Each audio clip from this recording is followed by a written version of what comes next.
जैसे कि हम सब जानते हैं, हमारे प्लैनेट का जन्म अराउंड 4.5 बिलियन ईयर्स पहले हुआ था, with just gases, heat and water. There were no humans, there were no thoughts. We can say just pure survival of elements. Then after 1.5 billion years, life emerge होना start हुई. Single cell organisms appear होना start हुए पानी में. Then aquatic animals, then amphibians, fishes, mammals, और ये सिलसिला चलता रहा humans तक. Around 2 lakh years ago, होमो सेपियंस अपेयर हुए. होमो सेपियंस ह्यूमंस का साइंटिफिक नेम है.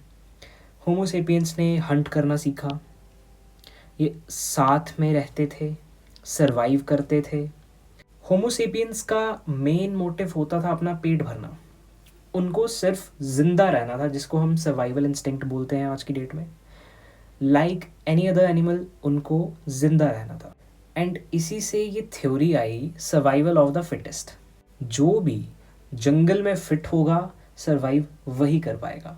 और आज की डेट में भी ये थ्योरी काफ़ी ज़्यादा रेलिवेंट है. जो भी कंपटीशन में, एग्ज़ाम्स में फिट होगा, सिलेक्शन उसी का होगा. देन डिस्कवरी हुई थॉट की. थॉट की हेल्प से होमो सेपियंस ने प्रॉब्लम सॉल्विंग स्किल्स को सीखा अपनी लाइफ को कंफर्टेबल करने के लिए, अपनी लाइफ को स्मूथली रन करने के लिए. This is one of the examples. ऐसी काफ़ी ज़्यादा एग्जाम्पल्स हैं जिनकी मदद से हम ये देख सकते हैं कि होमो सेपियंस ने थॉट को डेवलप करना स्टार्ट कर दिया था अपनी लाइफ को कंफर्टेबल करने के लिए. With thought comes language, memory, planning. तो इन सब की वजह से थोड़ा सा एवोल्यूशन और हुआ. देन हम सोसाइटी की तरफ चल पड़े. Society as a whole homo sapiens को एक सोशल सिक्योरिटी प्रोवाइड करवाती थी. अगर किसी भी इंसान को प्रॉब्लम आती थी तो वो साथ मिल के उस प्रॉब्लम को सॉल्व करते थे. तो यहाँ से सोसाइटी की शुरुआत हुई. देन जॉब्स कैसे बनना स्टार्ट हुई. आज की डेट में हम जॉब उसे बोलते हैं कि हम पैसा कमाते हैं, हम खाना खाते हैं, हम गाड़ियाँ लेते हैं. तो ये सब चीज़ें सर्वाइव करने के लिए. उस टाइम पे भी सर्वाइवल ही था, बट उसका थोड़ा सा लेवल अलग था. यहाँ पे एक हंट कर रहे हैं. यहाँ पे एक एलिफेंट को, ये वाइल्ड एलिफेंट को यहाँ पे हंट करके इन्होंने अपना पेट भरना है. इनके लिए जॉब ये थी. देन उसके बाद इनको समझ आया कि सबको मार देंगे तो बचेगा क्या, खाएंगे क्या. देन कोई ऑल्टरनेट ढूंढना था, तो फार्मिंग इन्होंने इन्वेंट करी. फार्मिंग करना स्टार्ट करा. देन फार्मिंग के बाद थोड़ा और एवोल्यूशन हुआ तो ट्रेडिंग करना स्टार्ट करा. तो यहाँ से हम चलते आ रहे हैं. अब ये सब सीखने के बाद इन्होंने एजुकेशन सिस्टम को एस्टैब्लिश करा. क्यों करा.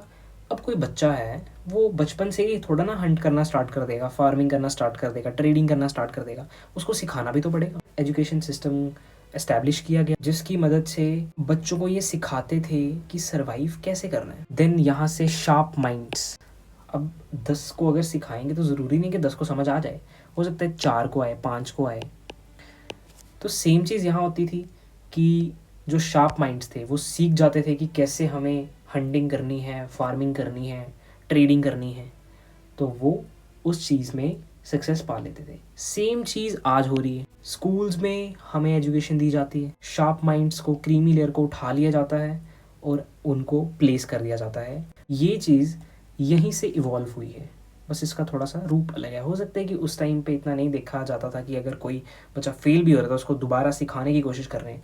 लेकिन एवोल्यूशन ऐसा हुआ है सोसाइटी का, जो कि फेल हो जाता है तो उसको एक अलग नज़र से देखा जाता है सोसाइटी में. और इतने एवोल्यूशन के बाद आज हम लोग यहाँ हैं. हम डिफरेंट डिफरेंट कंपेरेटिव एग्जाम्स की प्रिपरेशन कर रहे हैं. मेरा मेन मोटिव था ये चीज़ें आपको बताने का, क्योंकि मेरे दिमाग में एक थॉट आया कि हम प्रिपरेशन कर क्यों रहे हैं, बैंकिंग एग्जाम्स की या एसएससी की या किसी भी चीज़ की.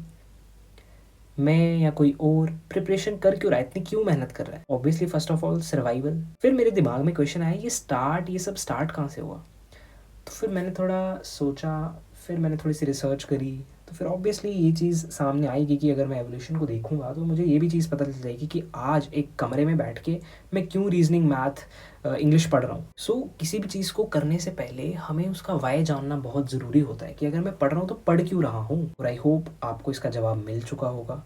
आपको पहले भी पता ही था कि भाई हाँ, सर्वाइवल के लिए ही पढ़ेंगे ना, और किसके लिए पढ़ेंगे.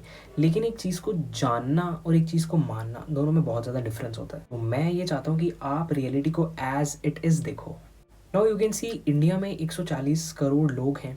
उसमें से किन लोगों के पास ऑलरेडी जॉब है, कोई सेल्फ एम्प्लॉयड है, कोई बिजनेस है, जिनका बिजनेस है वो बिजनेस से कमा रहे हैं। अगर उन सबको निकाल दे तो पीछे बचते हैं जॉब सीकर्स, जिन्होंने पढ़ाई करी है, जो कि ग्रेजुएट्स हैं, इवन जिन्होंने 10th भी करी है, 11th 12th जो भी 10th बेसिस पे भी जॉब्स मिलती हैं। तो जॉब सीकर्स हैं वो डिफरेंट क्लासेस से आते हैं। कुछ लोग अंडर प्रिविलेज्ड हैं, जिनके पास रिसोर्सेज की काफ़ी ज़्यादा कमी है। कुछ मिडिल क्लास हैं, कुछ रिसोर्स हैं, कुछ नहीं हैं। कुछ प्रिविलेज्ड हैं, जिनके पास सभी रिसोर्सेज हैं। ये सब लोग एक ही एग्ज़ाम देते हैं, डिफरेंट कल्चर से आते हैं, डिफरेंट फाइनेंशियल बैकग्राउंड से आते हैं, लेकिन एक ही एग्ज़ाम इनको क्लियर करना होता है। So it is not the same for all, as it is written here, same exam, same paper, but not the same life. Now life is an accident, I would say, because हम खुद नहीं choose करते कि हम under privilege class में पैदा हो जाएं, मिडिल क्लास में पैदा हो जाएं, प्रिविलेज में पैदा हो जाएं, लेकिन हम ये ज़रूर चूज़ कर सकते हैं कि अगर हम अंडर प्रिविलेज्ड में पैदा हुए हैं तो हम मिडिल क्लास की तरफ शिफ्ट कर सकते हैं, मिडिल में पैदा हुए हैं तो प्रिविलेज क्लास की तरफ शिफ्ट कर सकते हैं। क्यों? क्योंकि हमारे पास ऑप्शन है, we have options. But at the same time जो बेटर नहीं कर पाता, इसका मतलब ये नहीं कि वो फेलियर है। सर्वाइव तो एट द एंड वो भी कर लेगा। बट अगर हमारे पास चांस है, अगर हमें ये लाइफ मिली है, एक्सीडेंटली ही सही, बट अगर मिली है तो हम इसको वेस्ट क्यों जाने दें? हम क्यों ना मेहनत करें? फॉर एग्जाम्पल इंडिया में अप्रॉक्सीमेटली अगर हम एक एग्जाम्पल की तरफ से देखें, 25 lakhs कैंडिडेट्स फॉर्म फिलअप करते हैं, उसमें से 10 lakhs serious, then 5 lakhs prelims clear करेंगे, देन 1.5 lakhs मेंस, और उसमें से 50,000 सिलेक्शंस ही होंगे। तो इसका मतलब ये नहीं है कि जो 10 लाख सीरियस एस्पिरेंट्स थे उसमें से 50,000 आप निकाल लो, जो 9,50,000 लोग थे वो फेलियर्स हैं। इसका मतलब ये नहीं है।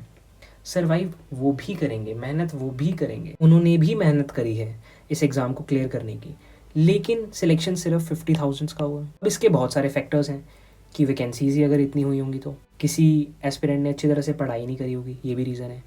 एक लक फैक्टर भी आ जाता है इसमें। लेकिन एट द सेम टाइम हम ये तो नहीं कह सकते कि जो 9,50,000 लोग हैं उनको जीना ही छोड़ देना चाहिए इस वजह से। लाइफ में और भी बहुत सारी अपॉर्चुनिटीज़ होती हैं। अगर इस साल आपका एग्ज़ाम नहीं निकला तो अगले साल भी निकल सकता है। अगर हम इस एग्जाम्पल को देखें कि अगर कट ऑफ 50 गया है एंड एक कैंडिडेट के मार्क्स आए हैं 49, तो इसका मतलब ये है कि वो वर्दी नहीं है उस जॉब के, वो एक फेलियर है। मेरी नज़र में ऐसा नहीं है। बहुत सारे फैक्टर्स हैं जिस वजह से उसका सिलेक्शन नहीं हो पाया।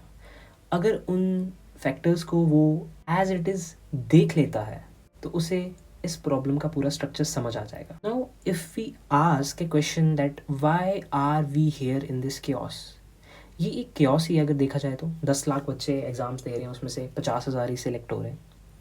ये chaos नहीं तो क्या है? उन 10 लाख बच्चों का क्या? सब ने मेहनत करी थी लेकिन सिलेक्शन 50,000 का ही हुआ। अगर हम एवोल्यूशन की नज़र से इस चीज़ को देखें तो हमने खुद ने चूज़ नहीं करा है ये कंपटीशन का रास्ता, ये सोसाइटी ने ही हमें दिया है। अब हम क्या कर सकते हैं? हमें मेहनत ही करनी पड़ेगी। क्यों मेहनत करनी पड़ेगी? Because we do not have any choice. हमारे पास कोई चॉइस है ही नहीं। अब आप खुद को लकी समझो या अनलकी समझो, लड़ना तो पड़ेगा। With this we did not choose this system, it was already built and we were born into it. हमने ये खुद चूज़ नहीं करा ऑब्वियसली। अब कोई बच्चा खुद नहीं चूज़ करेगा बचपन से ही कि मुझे बड़े होकर कंपटीशन लड़ना है। सभी बच्चे मेहनत करते हैं लेकिन सिलेक्शन कुछ का ही होता है। हम इससे बाहर कैसे आ सकते हैं? इस प्रॉब्लम से बाहर हम इस प्रॉब्लम से ऐसे आ सकते हैं, now the only way out is to survive the competition we never asked for. हमें चाहते ना चाहते कंपटीशन लड़ना ही होगा, क्योंकि सर्वाइवल ऑफ द फिटेस्ट, ये थ्योरी हमें दिमाग में रखनी है। टाइगर ही हमेशा रैबिट को खाता है, रैबिट टाइगर को नहीं खाता। सर्वाइव वही कर पाएगा जो फिट होगा। एंड ये चीज़ हम सबको पता है, लेकिन फिर भी हम लैक कर जाते हैं। Now what if this was your last attempt? अगर आप किसी भी एग्जामिनेशन की प्रिपरेशन कर रहे हैं तो क्या हो अगर ये आपका लास्ट अटेम्प्ट हो? Would you scroll reels in the middle of study again?